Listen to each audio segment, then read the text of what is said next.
कोथरूडमध्ये तसं तर चंद्रकांतदादा पाटीलच आहेत. मोकाटे तसं मी बघतो तसं तर मी नव्हतेच ते येतं कधी. चंद्रकांतदादा पाटीलच होते ते. 2000 पर्यंत पाण्याचा बिकट प्रश्न होता. तो पाण्याचा बिकट प्रश्न दादांनी सोडवलेला आहे. चंद्रकांत मोकाटे. का बरं? ते शिवसेनेचे कट्टर शिवसैनिक आहेत म्हणून त्यांची हवा आहे. मला असा अंदाज आहे की चंद्रकांत दादा आघाडी घेतील. कोणते चंद्रकांत दादा आघाडी घेतील. कोणती ते सांगणार नाही मी. यावेळेस मनसेची हवा आहे. मनसेची हवा आहे. 100% यावेळेस मनसेला राजसाहेबांना लोक संधी देतील. सो पाहिलं तर आता चंद्रकांत मोकाटेंची हवा आहे.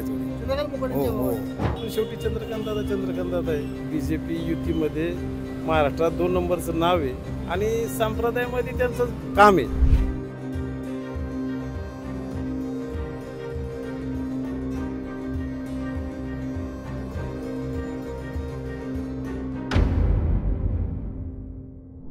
नमस्कार मित्रांनो, द पॉलिटिक्स ऑन ग्राउंडमध्ये आपल्या सगळ्यांचं अगदी मनापासून स्वागत. विधानसभा निवडणूक अगदी तोंडाशी आली आणि मी आत्ता आहे कोथरूड विधानसभा मतदारसंघामध्ये. इथल्या लोकांना काय वाटतं, कोण निवडून येईल? इथे तिरंगी लढत आहे. भाजपकडनं चंद्रकांतदादा पाटील, शिवसेना उद्धव बाळासाहेब ठाकरे गटाकडनं चंद्रकांत मोकाटे आणि मनसेकडनं किशोर शिंदे अशी तिरंगी लढत आहे. लोकांच्या मनात कोण आहे जाणून घेऊया. चला दादा, नमस्कार सगळ्यांना. नमस्कार. आता विधानसभेचं वातावरण तापलेलं आहे, सगळीकडे माहिती आहे आपल्याला. काय परिस्थिती आहे मी ते जाणून घ्यायला आलो. इथे तिरंगी लढत आहे कोथरूडमध्ये.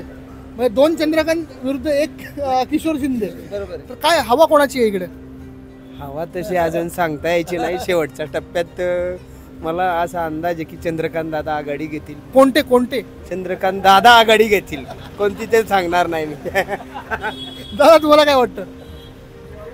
नाही, सध्या कसं आहे आता वातावरण युतीचं जोरदार चालू आहे.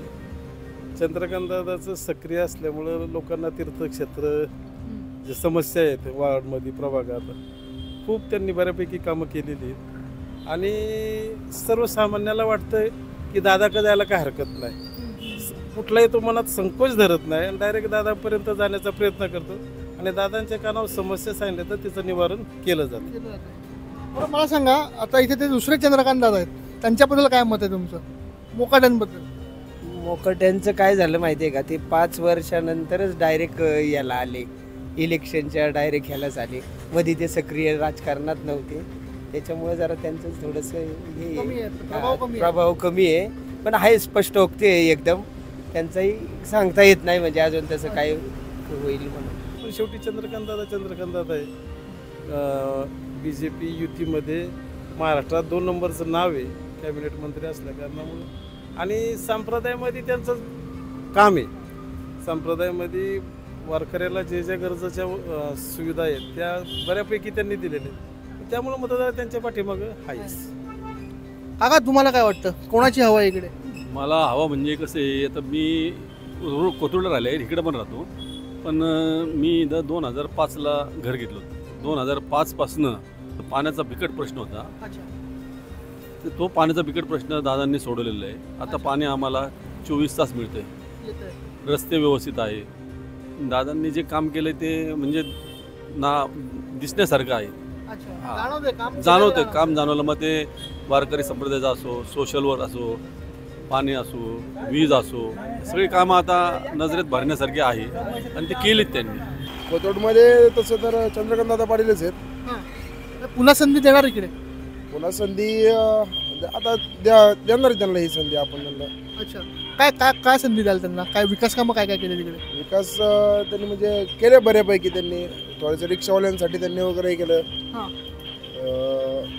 आपलं वर्दी वगैरे त्यांनी म्हणजे त्यांनी ते हे वगैरे ठेवलं होतं. बरेच कार्यक्रम ठेवले होते त्यांनी. त्याच्यामुळे पाठिंबा इकडे आहे. आणि मोकाट्यांची किती ताकद आहे इकडे?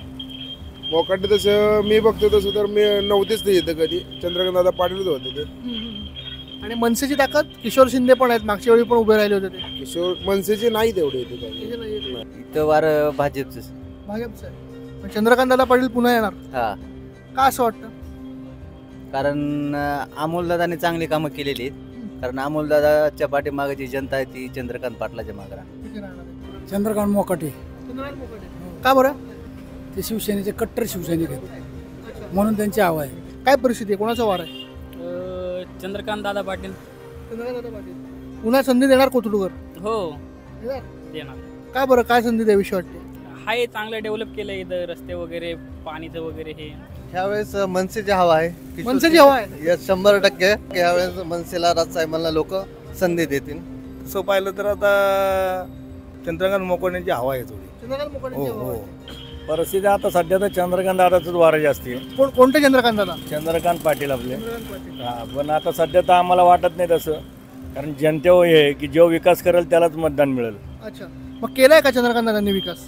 आता विकास तर काय केलेला आहे थोडाफार त्यांनी इकडं तिकडं, हा. जास्ती काय आम्ही काय पाहण्यात नाही, पण त्यांचे कोथरूडमध्ये केलेले आहेत आपल्या कोथरूड मतदारसंघात, हा. त्यामुळं त्यांचं सीट लागू शकतं. लागू शकतो. मला सांगा, चंद्रकांत मोकाटे जे आहेत त्यांची ताकद कशी आहे इकडं? त्यांची ताकद पूर्वी होते, ते त्यांनी कामं केल्यात पहिले, आता मध्यंतरीमध्ये 10 वर्ष ते नव्हते, त्याच्यामुळं काही सांगू शकत नाही. आणि जे तिसरे उमेदवार आहेत मनसेचे किशोर शिंदे, त्यांचा काय इकडे काय वारा आहे का? नाही, त्यांचं काही वारं नाही जास्त, त्यांचं नाही. हे दोघांचेच जास्ती, चंद्रकांत मोकाटे आणि चंद्रकांत पाटील. आता सध्या तर काय सांगू शकत नाही राव आपण तिकडली. आमच्या ह्या एरियातली सांगतो आपले चंद्रकांत दादा पाटील ते त्याने सपोर्ट केलेला आहे बालेवाडीला अमोल दादाला. हा, त्यामुळे चंद्रकांत दादा पाटील येणार पुन्हा. हा, पाटील पुन्हा येणार. हो येणारच. येणार वाटतंय. त्याची अपेक्षा असली, त्याचं पुण्य काही असलं तर येणारच झाले. काय काय कामं काय काय केली तिकडे त्यांनी? ते नाही इकडं कामं काय, ते आमच्या नगरसेवकला कामं दिली ते बालवाडकराला. बालवाडकरांना बरेच कामं केली इकडं, गरीब गुरीब लोकायला मदती ते त्याच्या त्या दादाच्या हाताने येणं बरेच मदती झाली. अच्छा. हो, इथे बाकी उमेदवारांची काय ताकद आहे? म्हणजे चंद्रकांत मोकाटे आहेत, किशोर शिंदे आहेत, काय त्यांची काय ताकद आहे? आम्ही त्याचं काही सांगू शकत नाही, पण चंद्रकांत दादाचं आम्ही सांगू शकतो. म्हणजे कारण ते त्यानं बालेवाडीला बराच सपोर्ट केलेला आहे. आले तर लय चांगलं होईल त्याचं. हो, पहिलं त्याला आल्याच्या नंतर त्याला म्हणा बाळू मामाला जा म्हणा. हा, चंद्रकांत दादांना बाळू मामाला जायचंय, हा, सांगायचं त्यांना. हा, सांगा, आमच्या कॅमेऱ्यात बघून सांगा. हा, ते सांगतो ना, तर दादाला मी सांगतो. त्यानं काय नाही, निवडून आले दादानं काय करायचं, बाळू मामाला जायचं, तिथं एक मोठी पंगत द्यायची. हा, गरीब गुरीब लोक जेव घालायचे, बाळू मामाला काही दान द्यायचं. बाळू मामाला 1 रुपया दिला तर ते त्याला 2 रुपये देतात.